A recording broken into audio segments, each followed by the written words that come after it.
بورتو ساوث بيتش العين السخنة واحدة من أجمل الأماكن اللي ممكن تصيف فيها على الإطلاق. الزرع نضيف وجميل، مناظر حلوة، بحر شكله تحفة، وبيسينات في كل مكان، وحفلات طبعا بالليل. لكن في 10 حاجات ما تنساهمش وانت رايح هناك علشان السفرية ما تقلبش بعكننة. أول حاجة الأكل، وخصوصا الحاجات المهمة اللي متعلقة بالأكل زي الملح والسكر. ما تعتمدوش على السوبر ماركت اللي هناك لأن حاجته غالية شوية، خلوه للحاجات الضرورية اللي تكونوا نسيتوها غصب عنكم، لكن هاتوا أكلكم وانتوا رايحين هناك. تاني حاجة، رغم ان الشاليه مجهز بكل حاجة لكن مش هتلاقوا فيه أدوات تنظيف مهمة زي الخيشة مثلا. حاطين جردل، وأيوة موجود ادوات تانية، لكن مفيش للأسف خيشة تمسحوا بيها الارض لو احتجتوا ان انتوا تمسحوا. فانصحكم تجيبوا معاكم خيشة او قماشة تمسحوا بيها الحاجات اللي على الارض. تالت حاجة، ما تنسوش تجيبوا معاكم فوط مطبخ واسفنجات برضه علشان تمسحوا بيها الطاولات مكانكم، لان للأسف هم مش حاطين ده.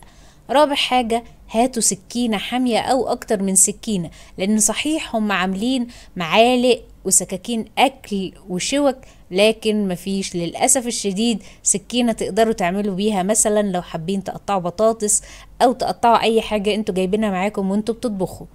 خامس حاجة، هاتوا معاكم التوابل الأساسية لأن المكان ما فيهوش توابل. رغم إني رحت أماكن قبل كده كان الشاليه فيها بيكون مجهز وبلاقي فيه مجموعة من التوابل مثلا كأساسيات زي ملح وفلفل وشطة مثلا، أو مش شرط تكون موجودة، لكن في بورتو ساوث بيتش أنا ما لقيتش أي نوع من أنواع التوابل، واضطرينا إن احنا نشتري يعني فلفل وملح وسكر وخلافه. سادس حاجة، هاتوا معاكم ليفة مواعين وصابون مواعين، لأن برضو الحاجات دي كمان مش موجودة. ما تنسوش تجيبوا الملايات، وكمان جزمة البحر لأن الشط كله زلط.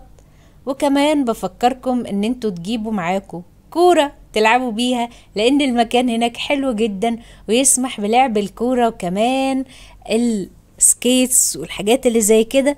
واخر حاجة، هاتوا معاكوا عجلة علشان المساحة واسعة جدا ويليق عليها ان انتوا تلعبوا. بورتو ساوث بيتش العين السخنة مكان مليان بحاجات حلوة قوي. لو اهتميتوا بشوية التفاصيل اللي كلمتكم عنها دلوقتي السفرية هتكون ممتازة وتاخد 10 من 10. اشوفكم على خير الفيديو الجاي.